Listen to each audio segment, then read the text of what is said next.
AP ప్రభుత్వం పేదలకు ప్రతి నెల పెన్షన్లు అందిస్తుంది. అయితే ఈ పెన్షన్ సరిపోకపోవడంతో పెన్షన్లు పెంచేందుకు ప్రభుత్వం నిర్ణయం తీసుకుంది. దీంట్లో భాగంగా కాకినాడలో పెన్షన్ల పెంపు కార్యక్రమానికి ఏపీ సీఎం జగన్ ప్రారంభించారు. ఈ సందర్భంగా ఆయన మాట్లాడారు. పేదల జీవితాల్లో ఆనందం వెల్లివిరియాలని, ప్రతి ఒక్కరి జీవితంలో మార్పులు రావాలని ఆకాంక్షించారు. తమను తాము పోషించుకోలేని పరిస్థితి ఎవరికి రాకూడదని అన్నారు. పెన్షన్ల కోసం ప్రతి నెల 2,000 కోట్ల రూపాయలు ఖర్చు చేస్తున్నామని, ఇచ్చిన మాట ప్రకారం పెన్షన్ను 3,000 రూపాయలకు పెంచామన్నారు సీఎం జగన్. పెన్షన్ల పంపిణీ కోసం ఏడాదికి 23,556 కోట్ల రూపాయల వ్యయం అందుతుందని అన్నారు. గతంలో ఎన్నికలకు 6 నెలల ముందు వరకు కూడా ఎంతమందికి పెన్షన్లు ఇచ్చేవాళ్ళు అంటే కేవలం 39 లక్షల మందికి. ఎన్నికలకు 6 నెలల ముందు వరకు కూడా ఎంతమందికి పెన్షన్లు ఇచ్చేవాళ్ళంటే కేవలం 39 లక్షలు.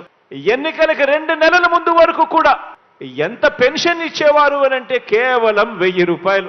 నెల నెల పెన్షన్ల కోసం ఆ అభాగ్యుల పైన ఖర్చు చేస్తా ఉన్నది ఎంత అనంటే నెలకు 400 కోట్ల రూపాయలు కూడా ఖర్చు చేయని పరిస్థితి. ఈ రోజు మీ బిడ్డ పరిపాలనలో జరిగిన మార్పు గమనించమని అడుగుతా ఉన్నా.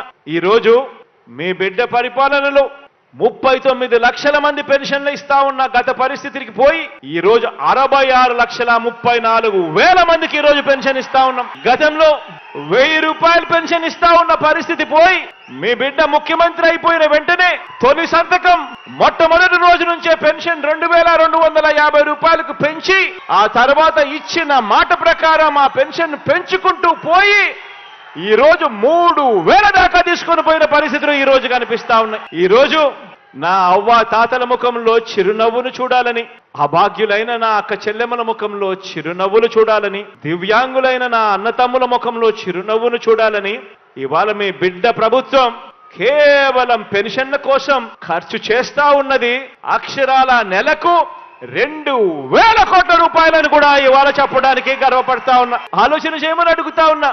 ఎక్కడ 1000 రూపాయలు, ఎక్కడ 3,000 రూపాయలు, ఎక్కడ 39 లక్షల పెన్షన్లు, ఎక్కడ 66,34,000 పెన్షన్లు, ఎక్కడ నెలకు 400 కోట్ల రూపాయలు మాత్రమే ఖర్చు చేస్తా ఉన్న పరిస్థితులు, ఎక్కడ నెలకు దాదాపుగా 2,000 కోట్ల రూపాయలు ఖర్చు చేస్తా ఉన్న పరిస్థితి. తేడా గమనించమని ఒక్కసారి అడుగుతా ఉన్నా.